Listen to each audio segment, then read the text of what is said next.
माननीय खट्टर साहब का बहुत बहुत धन्यवाद करता हूं कि मंत्री जी हिमाचल प्रदेश में आए।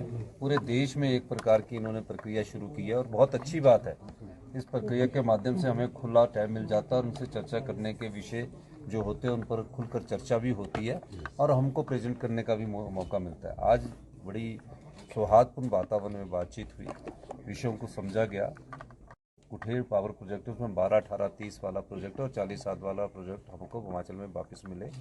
पॉलिसी नेशंस के लिए होते हैं, लेकिन उसमें गंभीरतापूर्ण विचार करके कहा गया कि हम सब बिंदुओं पर विचार करेंगे इस पॉलिसी के बारे में और 15 जनवरी तक कोई ना कोई इसमें फैसले अनुरोध किया। जो भी कानून के तहत 1966 का जो रीऑर्गेनाइजेशन एक्ट है उसके तहत जो कानून बना है उस कानून के दायरे के तहत आप भी एक सुप्रीम कोर्ट में एफिडेविट दीजिए। पंजाब सुप्रीम कोर्ट गया हुआ है क्योंकि जो हमारा शानन पावर प्रोजेक्ट था वो ओल्ड हिमाचल में था, तो मर्जर जो हमारा हुआ था वो 1966 में जो एरिया थे वो उसका पार्ट ही नहीं था।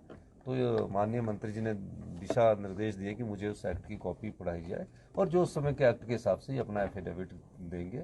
और पंजाब ने जो क्लेम किया है वो गलत क्लेम किया। पंजाब भी हमारा भाई है, लेकिन उनसे हम चाहेंगे कि जो एक्ट की मूल विचार है उसको उसमें सम्मिलित किया जाए।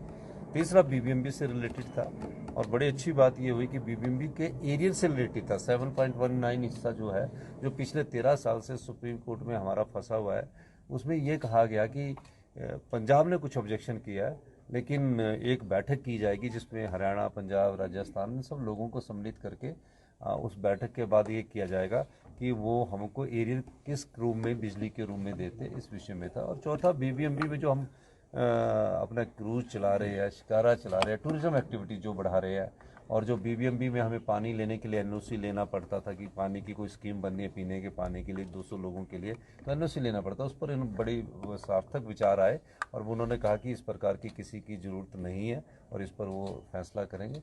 ये 3 विषय ऊर्जा से संबंधित है। बाकी जो भारत सरकार से आरडीएसएस की स्कीम है उसकी प्रोग्रेस के बारे में बात की गई, उसमें हम थोड़ा सा हमारे स्लो है, जिसके बारे में माननीय मंत्री जी ने दिशा निर्देश दिए कि इसको तुरंत प्रभाव से आप करिए ताकि मैं आपको और पैसा दे सकूं। ये बात सही है कि हमने थोड़ा सा उसमें स्लो है। और माननीय हमारे शहरी विकास मंत्री विक्रमादित्य जी ने भी कुछ बातें उसमें रखी कि अभी जो हाउसिंग से रिलेटेड है, तो हाउसिंग से रिलेटेड में हमारे इंडिकेटर्स काफ़ी अच्छे हैं और कुछ एक एमओयू करना है हमें, जो आवास योजना का भी करना है, PMY2 का करना है और कुछ चीज़ें हैं जिसमें हमको आगे बढ़ना है। तो दोनों जगह बहुत सार्थक मीटिंग हुई है। सबसे बड़ी बात क्या है?